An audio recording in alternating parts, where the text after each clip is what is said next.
Hi everyone, welcome back to Della Does. This is part 2 of life after university, life after CSM, but also how I got my jobs after CSM. So in the previous video I was talking about the Kickstart scheme. I was going into how I declined a job that was from a very big designer company, organisation, and all the nitty gritty stuff of how that happened. So just before I ended the video, I was talking about how I felt like God really put all of my experiences into one and he orchestrated everything so smoothly. Now in hindsight, at the time I was just like, what is going on with my life? But in hindsight, I can really see how all the dots connected for me getting the role that I now have. So I was helping my local community understand what the youth really needed from the Kickstart scheme and how to make it better for us. And from that, I was working close with the person that I was assigned from the Kickstart scheme that was meant to be checking up on me and my progress, to help them shape what the program should be so the money doesn't go to waste. That was designed to help us with the Kickstart scheme. So as that was happening, because I was coming to an end with my role, so the Kickstart scheme gives you a role that is 6 months long, and then the organisation or the company that you're with, they can decide to keep you on or decide to not keep you on. And then the main factor that makes them keep you or not keep you is the idea of if they actually have the budget, but also if they see you as a valuable person in their company or organisation. So they kept me on, they decided to keep me on into the role that I was in, which was helping people with universal credit. But like I mentioned in a previous video, it just wasn't for me. I didn't feel like that was what my calling was. I didn't feel drawn to that role particularly. I enjoyed helping people and I enjoyed being a very tiny part in helping people find answers to the problems that they had, but I just felt like that's not where I was meant to be long term. So with the Kickstart scheme, what it did was every week or so they would email you with job offers or different opportunities that had come through them.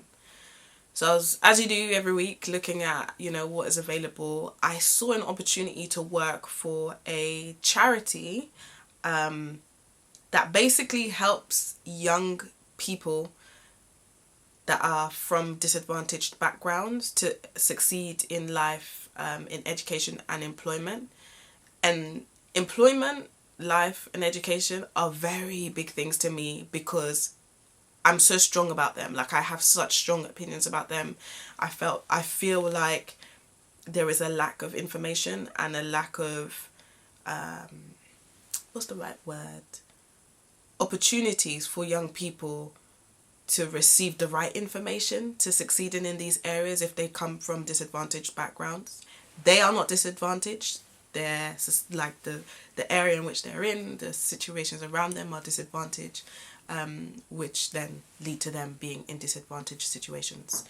But yeah, so this opportunity comes up in my email, and because of the amount of times that I've applied for jobs, even back in my other videos when I was talking about applying for fashion jobs and textile jobs, like literally every single day, my job during that time was to apply for jobs. That's how severe it was. That's how intense it was. So I was so used to the rejection that when that job came, even though it was a managerial job, like it was very out of my league, should I say, because of what they were expecting. But I saw so many aspects of the job description that I felt like I could see myself in that role and I could do it to a really good standard, really high standard, and enjoy doing the job as well. So anyway, what do? I be extra. So they've asked in the job description to give in an application of why you felt like you're well fitted for the job and all that stuff. And I decided to do a video, mainly because the role was a comms role. So you'd be working with the communications team, doing creative content. So I felt like, what other way would be better for me to write down my skills than to show them what I can actually do with editing and with filming and all of that stuff, but also telling them why I'm fit for the role. So I did that, sent it through, and I was so anxious after that, because I was thinking, like, then it started hitting me that this was a managerial role, and the realities of doing something which is a bit like out there in my understanding at the time. So anyway, they told me that they'd get back to me on the Monday. I think it was either the following Monday or the Monday that was coming after that. I couldn't remember, but it was a Monday. I didn't hear anything, and then I started thinking, oh, maybe I haven't got the role, like, you know, sad. I really did want it, but it is what it is. Like, I've seen so many rejection letters, so it's cool. But then I thought, no, like, I want this job, so I'm gonna email them. I'm gonna call them to see if they've received my application. So I call, and there's this woman on the phone, and she's so relaxed. Like, it wasn't a tense atmosphere. It didn't feel like, it just felt very calm. And she was laughing with me because I was saying to her, like, I sent through my application, and I really want this job, basically, and I'm just anxious to know if it's been received or not, because I haven't had a reply.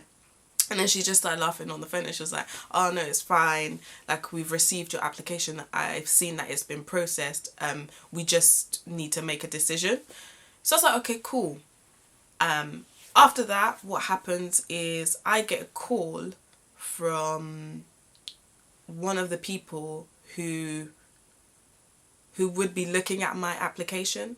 So they call me, and they basically tell me that they're really excited about me applying, that they were really excited to see my application. It was a video, because no one had done a video. It was very different, it was very innovative, and they were excited about talking to me. But one of the things that kind of changes the role a little bit was the idea that I was probably the most junior person who had applied for the role, because it was a managerial role. So what they wanted to do was to see if it was possible for me to work my way up, which is fair, and I'm really appreciative of. So that was the idea. And then they also, because in my application I wrote that I declined a role because, in terms of my previous role with the fashion brand, because I just didn't feel like the times worked well for me, and as well as me wanting to work for an organisation or company, I want to feel like I'm not selling my soul basically to the organisation, but also having the joy to come to the organisation every day. So he basically said that back to me, and he was like, oh, we realise that that's something that's really big for you, so we understand if you're not willing to take that cut from a managerial role to assistant role, and we fully appreciate that. And I was like, no, it's fine, like, I fully appreciate that, like, I'm here to learn and stuff like that. So anyway, I got that role, yay me, thank you Jesus, like, all of that stuff, like, that was definitely God. And that is where I'm at now. So that happened in January of 2022, and then in April of 2022 I got a call from UAL to say that they've got a job opportunity for me. But I thought it was a joke, because I had applied for that role 3 years ago, prior to that April, and so I'd completely forgot about the role, completely, like, in my time of applying for jobs back to back, that was one of the roles that I applied for just after uni. And because I never heard anything from them, I just thought it was just one of those things where they just don't get back to you. So I thought it was a joke until I found out that it was real. And then, yeah, I got offered the role. So in short, that is basically how I got the roles that I did. If you feel like I haven't really gone into depth about a certain thing, or there's something that popped up to you that made you think, oh, but she didn't really speak in depth about that, or didn't really talk about something or anything, just mention it below in the comment section. I'll make sure to be a bit more clear about that, explain it a bit more, just so that you can get in depth what it is I'm trying to say. and the fullness of what it is that I'm trying to say as well. And if in any way you have any questions or anything, make sure to put them in the comment sections below and I'll make sure to answer them. Let's have a dialogue and let's talk, let's communicate. So yeah, I hope you enjoyed the video and I'll see you in the next one. Bye.